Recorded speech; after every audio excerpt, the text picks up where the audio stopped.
Hello, everyone. Welcome back to Camp Conversations, the podcast where we share stories about resilience and the spark that draws people to their work and to their passion projects and how they keep that spark alive.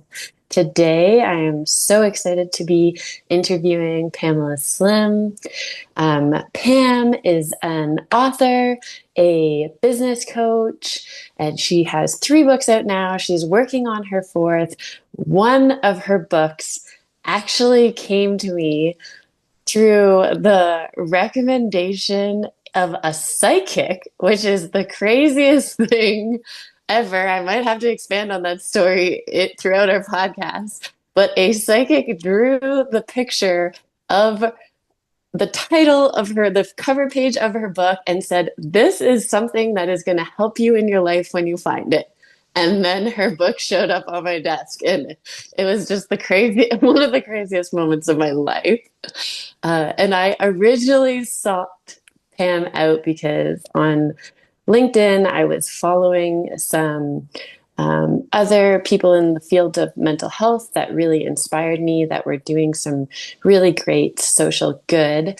And her name popped up on their profiles as someone that was coaching them and supporting them in getting their message out there. And I just thought, one, I didn't really know business coaches existed at the time. I was so ignorant to that. And two, to see a business coach with the focus of supporting people that are trying to make a positive change in our world. And so I had to reach out to you right away and say, "Help me." And then the help that you've given me has been so extraordinary that I want to share your story of why you were drawn to this aspect of the profession and hear a little bit about your own resilience journey and see if you have some tools that can support our audience as well. So, Pam, please start off by sharing more about the books that you have out, the work that you're doing, and so our audience can get to know you a little bit better. Absolutely. Well, I'm so happy to be here with you. And so I am based in Mesa, Arizona, is where I live right now, originally from the San Francisco Bay Area on the West Coast of California. And I have been in business about 30 years. So in 2026 will be the 30th year. I will turn 60 and my business will turn 30. So I have to do something Wow. fun for that. But have really enjoyed, I describe myself as a author practitioner. So I write about what I work on. So the first book, Escape from Cubicle Nation, came early on in 2009 when I was working with a lot of people who were leaving corporate to start a business. It started as a blog and it turned into a book. The second book, Body of Work, came out in 2014. And that was really in response to many people at the time in the entrepreneurial space saying you can only be cool, creative, and free if you work for yourself. To which I Mm. was like, really? I don't think so. I think there's a lot of other ways to be cool, creative, and free. And by the way, if you have a company and you hire other people, does that mean that people who work for you are not cool, creative, and free? It was just sort of a limited perspective. Yeah. And I found that some people who maybe had quit their jobs and had started down the path of entrepreneurship realized that it wasn't for them. And there was this feeling of shame of like, oh, I have to slink back to a job. And I thought there has to be a broader way that we look at our life and our work. And so, borrowing from artists, friends, photographers, typically the way we talk about a body of work are knowing that artists, for example, can go through different stages in which they're working on a different series of paintings, or photographers that have all kinds of different collections. And I thought, really, the purpose of our life is to have a body of work that we're really proud of at the end of the day. And it can look very different at different stages based on how it is that we're operating. And we can navigate through different work modes. We could work for somebody else. We could work for ourselves. We could work for a university, nonprofit. Like there's all kinds of ways to work. And what matters is really centering what it is that we're working on. So I really saw that as a love letter to just the creation and really thinking about what you're creating is the most important thing. Mm.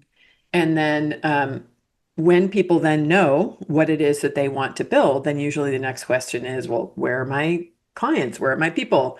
And so the widest net came from that question that came out in 2021. And that actually was based for me on just a long, body of work and academic background. My background's in community development, looking at non-formal education as a tool for social and economic change in Latin America. Long way to describe it. But I always was very passionate about social change, grassroots social change, and knowing how important economics are. Like if you don't have the resources to feed yourself and your family, it is hard to be doing anything else if you don't have shelter, if you're constantly stressed about money, which is unfortunately the majority of people in the world. And so Mhm. that is a part I think that has been a big thread for me, is figuring that out and figuring out ways for people to really have, stable, thriving ways that they can take care of themselves and their business. I tend to work with people who are entrepreneurs. Then it just feeds into being able to create a lot of wonderful things and have a good quality of life. So that as I said, came out in 2021, and it really is based on more of an ecosystem approach to building a business, meaning that you're looking for partnerships and referrals and really uniting in support of the people who you want to serve in your business. And as opposed to empires, that's all about just crushing your competitors and, often treating people in a transactional way as like fans or followers. And so, that is again kind of central to the way that I see the world, of really interdependence and a collective approach to how it is that we can take care of each other and take care of our clients. And then the book I'm working on is just newly shaping. It's called Remember Who You Are. Mm. The working subtitle, we'll see if it makes it all the way to publication, is 10 Truths to Seize the Strength You Need to Build a Body of Work That Matters. And this is really about coming from a lot of years as a business coach, where there are just some fundamental truths, and it's a little cheeky because probably the first truth is that truth is subjective. It has a point of view. So I'm talking about my truths of really looking at how you build a body of work, but it can be a hard journey. And I think we often look outside ourselves, or we think that we have to sacrifice our own lives and our well-being if we're going to be building a meaningful body of work. And I actually think you can't build a meaningful body of work if you sacrifice yourself. It really goes together. So Mhm. that's my aspiration with this book, is that it can be deeply grounding, it can be inspiring in the moments, which are many, in which it's hard to keep going, and can really help people to create something that is truly unique and that comes from their own life and skills and strength and magic. And I mean, that is a big piece of why I was drawn to you, because my whole focus of my body of work is that we have to be full from within in order to take on these external challenges. And that aligns so closely with your work. And what I want to circle back to is, in the beginning of your book, The Widest Net, you talk about um, sitting with your daughter at a conference. So you say you've gone to all of these different conferences, and um, in attending them, you realize that your children may never see someone that looks like them standing up and speaking at a conference on a general topic unless it's a specific conference. Can you tell me more about that? Yeah, so my ex-husband is Navajo, so Mm. First Nation Native American from Arizona. And so my kids are biracial, Navajo and Anglo. And when I was actually doing like I did a pre-tour for the Widest Net, where I went to 23 different cities where I had done book tours before. And I was sharing the framework and getting input and teaching workshops everywhere I went. But just for some reason, the very first session that I did in Berkeley, California, I asked the assembled folks, like, how many of you have ever seen a Native American business presenter speaking at a business conference that may not be like specifically for Native entrepreneurs or a cultural event or something, but somebody who's just speaking on a business topic? And then I asked that same question in 23 different cities, around 1,000 something people. And there were only 7 people who ever had, and 4 of them were in Vancouver, Canada, because I did a Mhm. stop in Vancouver. And I thought, wow, like that Yeah. is horrifying. Mhm. Unfortunately, not surprising because one of the pillars of white supremacy culture and colonialism is invisibility. Here in the U.S., I imagine it's similar in Canada, but here in the Mhm. U.S., there was really government policies of invisibility. So Yeah. often talking about First Nation, Indigenous people as, in the past tense, not highlighting stories. And in the times of boarding school and things like that, we had a policy called Kill the Indian, Save the Child. That was like a policy from the US government about, Mhm. cutting their hair, we're not letting them speak their language. So it goes pretty deep. It's We had pretty the same. grim. Yeah, it's pretty Mhm. grim when you look at the history. And what I knew is that with my ex-husband is a was a business owner for a long time, and so I had been in huge conferences that were filled with all kinds of experts that also were Native American. So I was like, the issue is not that they don't exist; that they're just never seen. And a lot of what I saw in the environment in the business environments is that if there was specific work to be working with folks that come from those communities, that it was generally like, oh, let's teach them how to be leaders. Let's make everybody go through mandatory whatever hours of training. And very often it's like they don't need training, like just need visibility, and connections, and for those that desired, right, to be working within other communities or to be featured as experts. So it started down this whole quest where we ended up opening up a community center that we ran for 8 years that provided free creative space for all kinds of incredible folks. One of Mhm. which was Violet Duncan, who is from Canada, First Nation, Cree.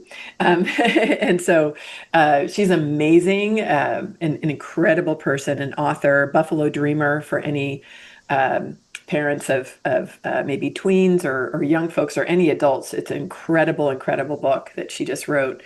Um, but that it came back around to like really looking at the root of what I really wanted as a parent is to have my kids see all kinds of folks that were in positions of leadership, but also to see Indigenous folks that were. So we had a local conference in downtown Mesa, Arizona, where I live. And so I recommended Violet to be one of the speakers. And for some reason, my daughter never asked to come to work with me or anything. She was 11 years old at the time, and she asked if she could come to the conference instead of going to school. And so I said, absolutely. So she came with me.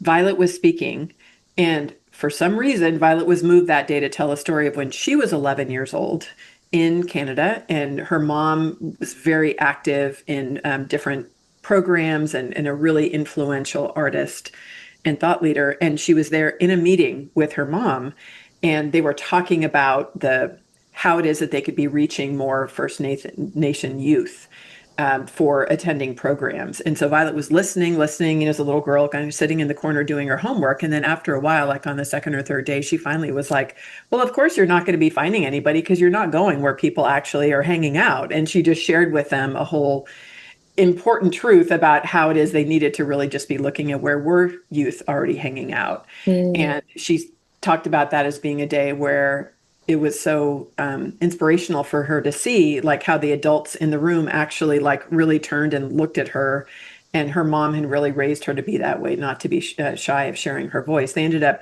for the country of Canada, like changing the policy for some of the grant making. It was like the national grant making for the arts body Wow. this meeting was for. So it was very, I can hardly hold back the tears every time I tell the story because it was so moving that Violet shared that story on that day about when she was 11, looking at my daughter who was 11, looking at her, Mhm. and it just ended up being, that was like that moment. I was like, okay, that was a few years into us having our learning lab. And I'm like, okay, that's it. Like, that is the connection exactly that I'm talking about. What's funny is my daughter just finished her first semester of college in Paris.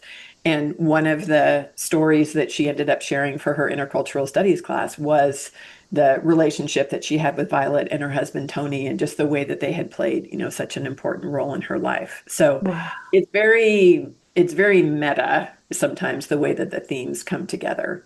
Mhm. I love this. I have so many questions off of it. Um, but before I jump into those questions, I've almost highlighted that and made an assumption that's part of the spark that keeps you going in your work. But could you tell me, is there more? Is there something from prior to these events that led you to go into work, to focus on coaching, to supporting people that want to share their body of work?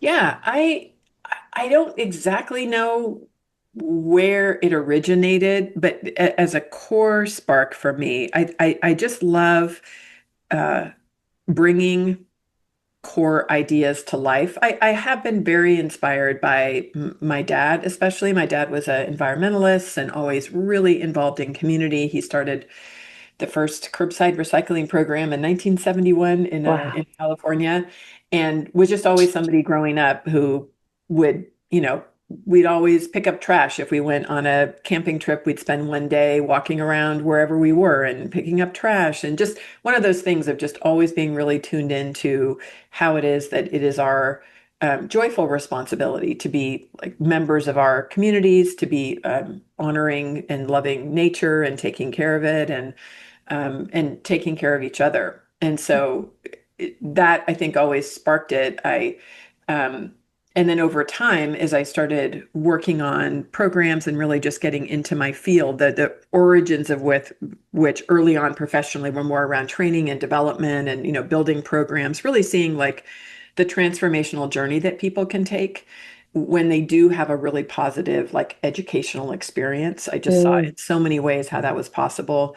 I then, like in the evenings when I was, doing work by day and training and development, and then the evenings I was a passionate capoeirista, which is capoeira is an Afro-Brazilian martial art.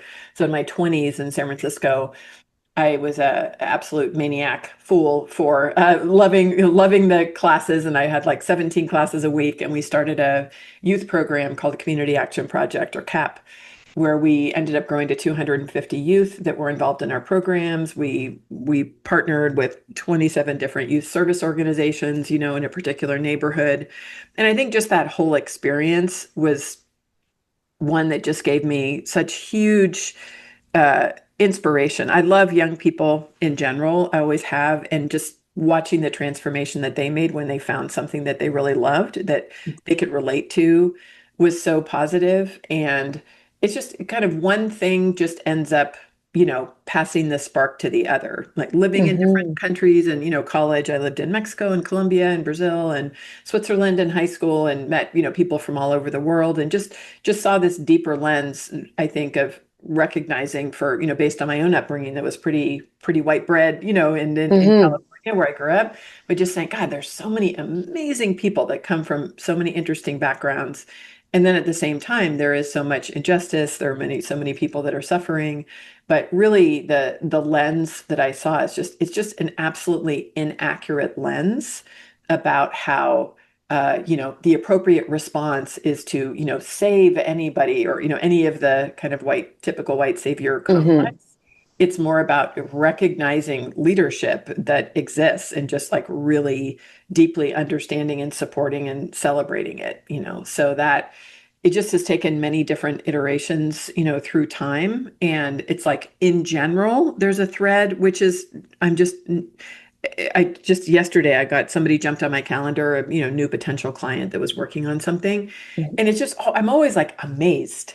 Like, oh my gosh, like what a cool project they have. Like this mhm, is so cool that I get to dig in and find out. Same way when I, dug into what it is that you're doing. It's like every client that I work with is doing this amazing thing in their body of work. And so I get to somehow, for a particular period of time, journey with them and help them, hopefully, to make the journey a little bit easier and maybe get it spread farther, than they normally would be able to do on their own. And it's just like the most fun and interesting journey. Like I just often sit back and like, this is just so cool how I am adding fuel and adding support to people who are creating so many different things. And it's just like going from the spark of an idea to or what I call a twinkle in the eye, to Mhm. actually seeing something happen, a book come out, a program, people working with other people, or maybe they've been in business for a long time, and then like allowing, watching them to see that work really grow and expand into new areas. It just never ends. It's just never not interesting. So Yeah. that's one piece of it. And then I think the team that I get to work with is another one of just, I have great, great, great joy at collaboration. And so if, we had electrodes monitoring my brain and heart activity, then you would see when I'm collaborating with clients, with my team, like everything is on. Whenever I move to like a transactional thing where I'm just, the vendor or the person doing something, it feel like everything just shuts down. And so Hmm. that has been one of those great pieces of insight where I realize, like, even though I do help people make more money, hopefully, and, help them expand and get more visibility, it's like that just is a really amazing outcome that I'm excited by, but that's not the primary driver of really gets me going. It's just like, okay, how can I 10x your revenue or something? Like, again, money is awesome, and it's like easier to have it than not very often, but there's when you can do it in a way that's also bringing forth great work, I think it's so amazing.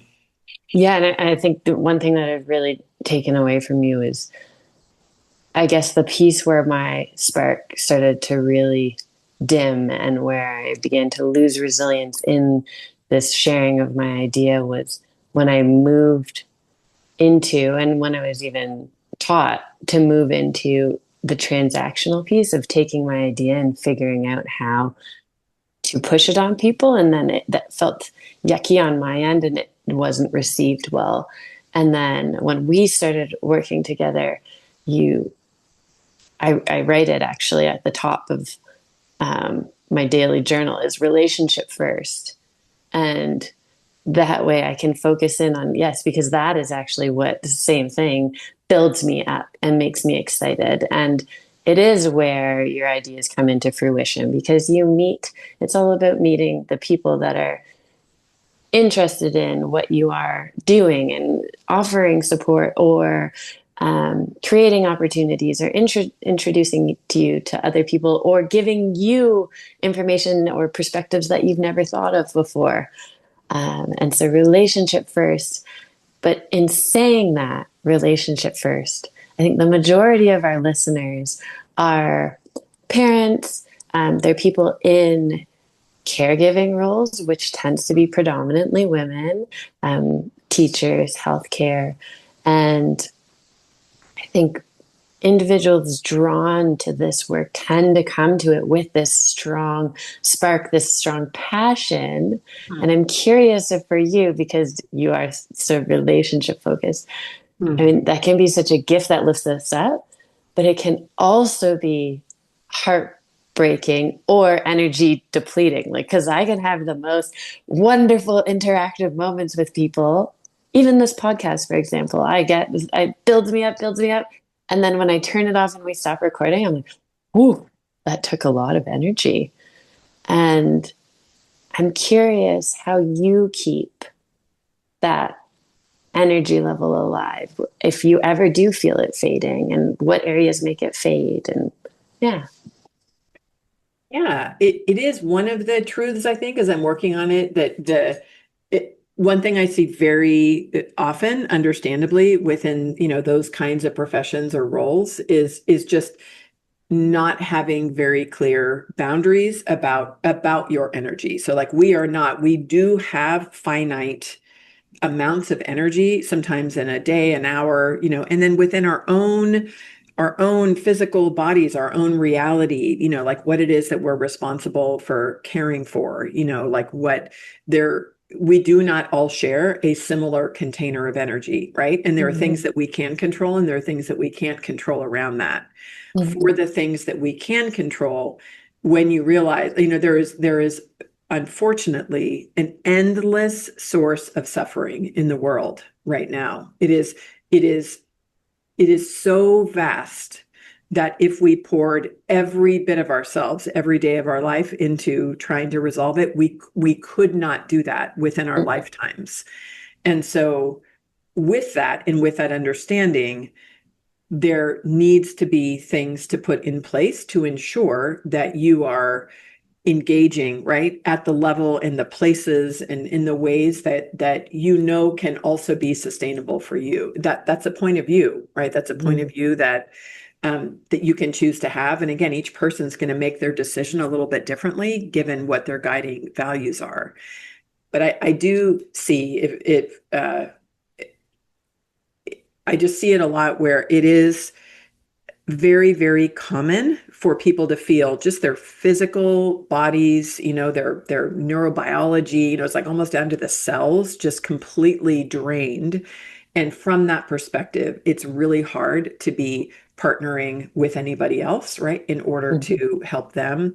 It's a really common thing that you have within helping professions that again can have sometimes like not good. We all have our stuff, right? Our ways that things play out, people pleasing or saviorism, or you name whatever the thing is. And so sometimes there can really be unhealthy patterns where we're choosing to be draining ourselves out of some belief that maybe is really not true, that if we just sacrifice everything then everybody will accept us, or that that's the way to do it, when very often I don't know if you've ever had a friend who never asked for anything ever. And so everything about the interaction is just, no, but what can I do for you? And what do you need? And I have no needs. After a while, it just doesn't feel good. It doesn't feel good to them. It doesn't feel good to you, because we need to have that reciprocity with each other. And that doesn't matter whomever it is that you're working with.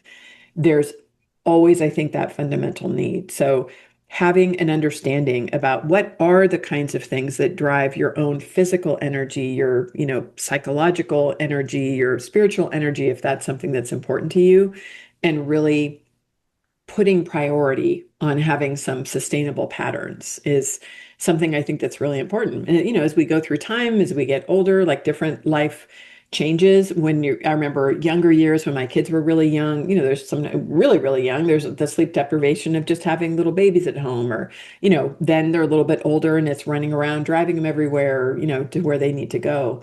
It can be different now, at almost 60, where in some ways I feel like more energized than I have in a really long time, like not having kids at home now that they're both at college.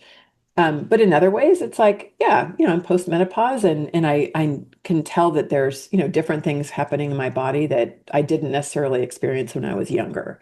So I think we're part of nature. And when we look at what nature needs, what a tree needs, what a plant needs, is the same as what we need, to, have a healthy balance of getting all the right elements to keep us thriving. And Mm-hmm. knowing that, we just have to put things in place to make sure that happens. Yeah, I really like that you brought up this boundary piece. One thing I talk a lot about in my transition from school counseling to private practice was, in school counseling, I found the boundary piece very difficult because you did not have time allocated sessions always. You kind of had an open door policy. Hmm. And that transition into the building, once you were in that space, it felt like anyone could come at any time. You didn't really know when you were going to get something unloaded on you, or when there was going to be a fire you had to support in putting out. And unfortunately, in that system, we're still quite reactive. And so there's a lot of thinking reactively about how to solve problems. Whereas the transition to working in specific timed allocation is nice, because I can take what's going on in my personal life, close the door, open the door for the person in front of me. And I was thinking about your work. I tend to reach out to you when I've hit the wall. I think my last email to you for our last session was, I'm in a freeze state. Like, help me out of the freeze state. And so you not only have to manage what is going on in your own life, and I can imagine two kids going off to college. Yes, there's like a beautiful side of that, of having sort of this new beginning of life without kids. There's also a challenging side to that. And then there's supporting people that have bodies of work where they're hoping to do some very positive change in a very challenging time. So are often coming to you when they're like, it's working against me, or like, I have such an uphill battle to go. And so I'm curious, because I think our last conversation you mentioned I could say my last year like a country song. I'm curious if you could share a little bit more of that, because I mean, country songs are often quite melancholy. And so, how do you do that separation or back and forth of when things are heavy or melancholy or going up and down, and also show up in a way that feels supportive to your clients, but also supportive to you? Yeah, I mean, I think I see it as integration. Like we really it's hard to we can't control sometimes things that happen to us in our personal life or the lives of our clients or our communities. And so for me, like last year, 2024 was I do jokingly call it my year as a country song. I had, be right beginning of the year, my husband and I, decided that we were going to get divorced. Then my brother's house burned down a couple weeks later. Then my Mm. sister fell, injured, got hit her head, and then she ended up passing away 11 months Mm. later. My bonus mom, my stepmom, passed away 2 weeks after my sister. It was just like so many things were happening. It was so incredibly difficult to be going through all those things simultaneously. And so it's hard for that not to impact what it is that, I'm doing but in other ways. I remember my mom saying this just from way back when she got divorced from my dad when I was like 5 years old. This was many, many years ago. But she said there were times where it was very helpful to have the container of work in order to be able to go in and just be in that zone where you were just focused on somebody else. And I think that is important. I did feel like I earned my stripes as Yeah. as a coach and I've been doing it a very, very long time. And so that in martial arts helps and, other practices help for me to be very clear when I'm going into the space of holding space for somebody else, that I don't just bring all of my current trauma, in this case, right into that space. Now, we're human, so of course, I can feel it like when I was just deep in grief for what was happening, but it is possible to, take a deep breath, really think about the container, listen deeply, and be able to process with someone. And then just for me, it's being aware of times that it can be hard where uh, either way, right? There could be somebody who's expressing a challenge, whatever, their shopping cart is not working or they're making, X dollars less than they thought, and in my head, I could be thinking, oh, geez, you think that's bad, imagine. And yet that is completely unrelated and not helpful and not part of my role, so it's like sometimes just noticing that when it might pop up or being really clear. There were a couple of times where I just did have to take a pause, if I Mhm. wasn't able to hold that space. Um, but I think it's like probably one of the benefits of being a writer and and a coach is without gaslighting myself or being toxically positive, really and truly, the lesson that I learned as an author practitioner of going through that experience of so many different losses and grieving and changes and everything. It really was about remembering who I am and really feeding into like what is essential in life. My sister was only 66 when she Mm. passed away. Never, ever imagined that my big sister Gretchen would ever die like before Mm. my mom, who's 90. It was just like the last thing in the world I ever imagined happening. And so that was very sobering. And it made me really think about the preciousness of life. Like we do not know how long we have.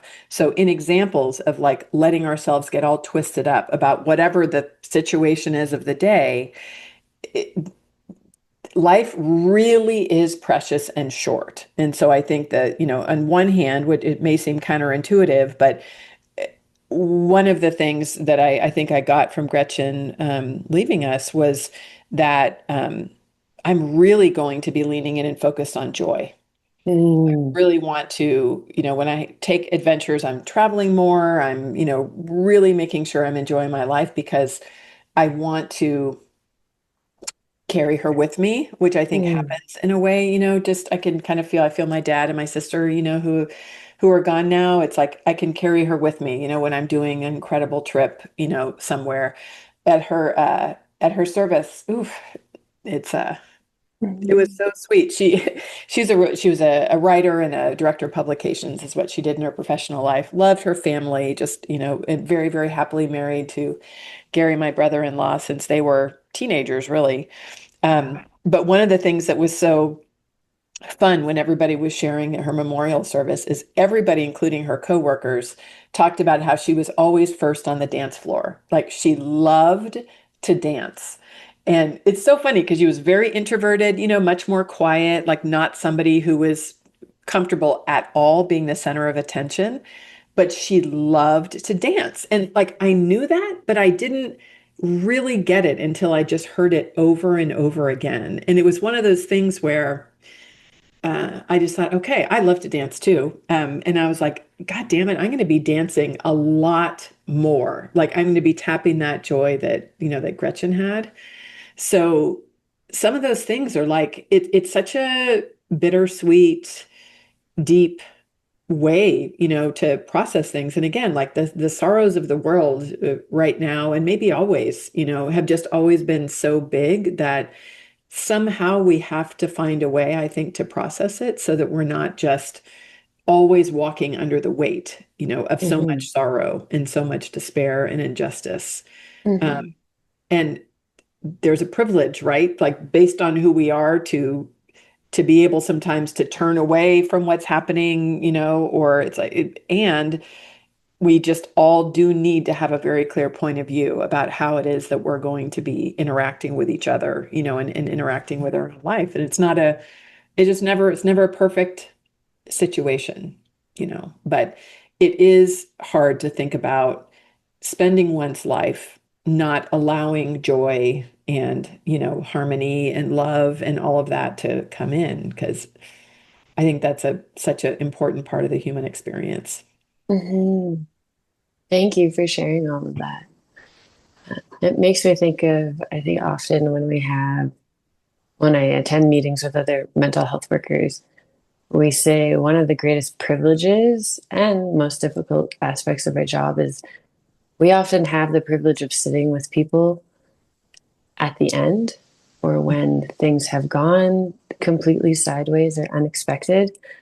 And in that, there's a gift of learning or being reminded that yeah, there is only a finite amount of time that we're here.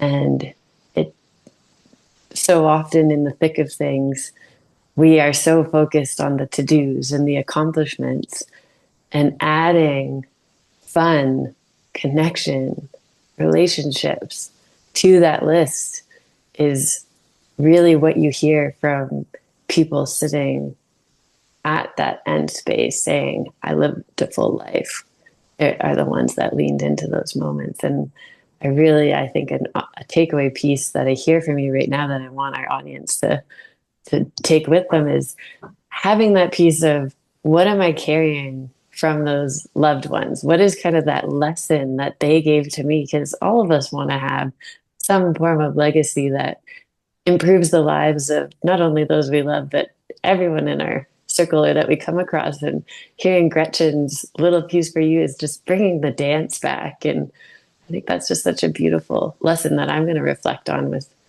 I recently lost a loved one in the past couple of weeks, an uncle, and who was very important to me. And as you were describing Gretchen, he was the same. Like he was the first on the dance floor, the one always doing like a funny kissy face in a photo. And I've been thinking about that in the past few days, but I never thought about now when I engage with that. That's me carrying a piece of him with me. And so I really love that reframe. Thank you. Yeah. If there was one piece of advice that you could share with our audience with your 30 years of not only supporting other people, but also being an entrepreneur yourself and starting businesses and I guess dealing with the challenges of life and career. Is there one piece that you could share that I guess summarizes resilience for you? Yeah, I think one important one is it is always to focus on from a work side. Again, I tend to look at the world through the lens of work because that's like the just the area in which I work. And Hmm. as you know well, like all your stuff comes up on the personal side when you're becoming an entrepreneur sometimes, or even when you're just working in the world.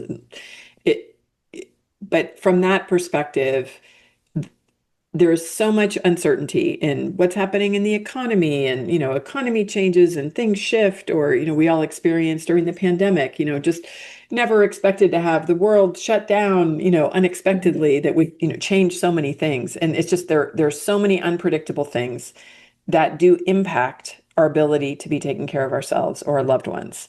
And so, unfortunately, there's not even a super safe profession, and again, here in the US, we've seen it more and more this year, where typically in the past, it used to be government jobs, that people would get Hmm. that and feel like, okay, or tenure track university positions. But even with that, with sort of what's been happening here in the US this year, there have been like specific initiatives just to be, you know, getting rid of people. And so Mm. it feels so scary and so unsettling. And always, always, always the set place for me to come back to is just what is it that people who I care to work with need? Over Mm. and over and over again. Like we can't lose the thread of that. It's not, oh, I've built this business where I have this working model where, people come in and they have a specific coaching package, or, whatever your thing is. People are always coming to my retreats and they sell out every time, whatever you're used to.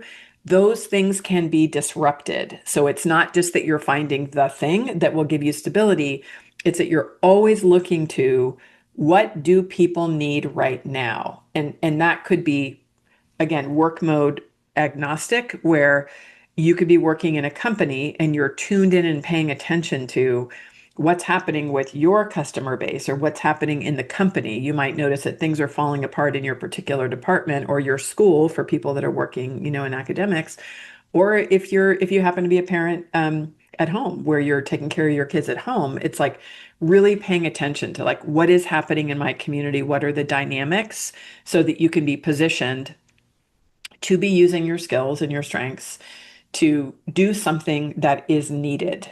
And that's Hmm. where it can take many different forms and, unusual twists and turns. But that is the only thing that I know that I can predict. And one would think 30 years in that it's like, it's dialed in, like I never worry about, anything in business. It's just not true because the whole world is so dynamic and changing all the time that it is always a sense of being alert to what's happening and being able to shift. The one thing that I do have predictability about is I know how to figure things out. And I have a really rich, deep network of people who can help me to figure things out and vice versa. So that is one thing. I'm like, if it's no matter what it is, if it's hard, like there's a way to get through it, which is my best friend and I were just talking about that today. It's that I know. I have lived through so many economic swings. I've lived through all kinds of personal, changes and transitions, industry swings, you name it. I love the fact that I have been able to grow and change through that. And that's one thing that I can really count on, but I know knowing the reality of what I've seen through the years, it is important and wise to be taking care of things that we can control, tucking some money away, just, being responsible as you can with, ensuring you're not spending more that you make, like all of these kind of core things. Hmm. And I feel like I'm Debbie Downer, but I mean, even that can happen. Sometimes people have, something happening in the economy or a investment advisor. My Aunt Char, who some people might know from Little House on the Prairie, she was Miss Beadle from the TV show. Whoa, Anybody's ever watched that? that was one of my Um, favorites. and she has an incredible memoir. She did a lot of David Lynch films too, so she's just a really fun. She's the fun aunt in the family. She's the only living relative from my dad. His older sister and my dad have both passed, but she's a hoot and so wonderful. But when she wrote about in her memoir that her name is Charlotte Stewart, by the way, Stewart, if you want to look up her book. Hmm. But she had, when she was in the height of making all kinds of money for that show, she had a financial advisor that she trusted with everything. She, wasn't really focused on money and didn't pay any attention. And he ended up, unfortunately, like snorting her whole fortune up his nose. Like he got addicted to cocaine Yeah. and just completely wiped her out of everything back in the day. And so, it's like things like that can happen. And so control as much as you can, but just try to focus on understanding yourself such that you can be tuned into the dynamics of what's happening now and lean in to be useful as you can. And then, it kind of, then you figure out business wise what that means. Yes. And I think this aligns so closely with a question that I hear probably most often in my own work, since I work primarily with um, parents and caregivers supporting young people. And they ask me, what are the things that I should be instilling in the young people or the adults of tomorrow? Yeah. And if I were to kind of paraphrase from what I hear you say, is problem solving, critical thinking, and how to develop strong relationships and networks. Yeah. Mm-hmm. 100%. Yeah. And Mm-hmm. because you really don't know. Yeah. You don't know what you'll need. You don't know how something is going to go. But if you do trust yourself to know how you can navigate through things, you can get through just about anything. Yes. And you can't have every skill set, although we're teased into thinking that with AI these days. You cannot Absolutely. have every skill set, and you That's need right. people. Mm-hmm. Absolutely. Thank you so much for speaking to us today. I have gotten so much out of this conversation. I hope our audience has too. I'm going to link your books, your website down in the show notes. We can also link your Buffalo Dreamer by Violet, and we can even link to your aunt if anyone's curious Oh, in that's exploring. awesome. I'll shoot you a link. It is Yeah. hysterical. It's like her adventures with Jim Morrison and Elvis. And it's a great, wild story of somebody who has lived life fully. So I think Yeah. you'll enjoy it. I think we'll love that. And I mean, that's the kind of a summary of what we're talking about today is really how to live life fully, how to deal with all the adversity that we face and keep doing what we love. So thanks so much for being here with me today. Uh, I really appreciate it. If our audience has further questions for you, please, audience, reach out, write them in the comments, and then I'll be sure to drag Pam back here when I can so we can dive in deeper. And we'll check back in next week. Thanks so much.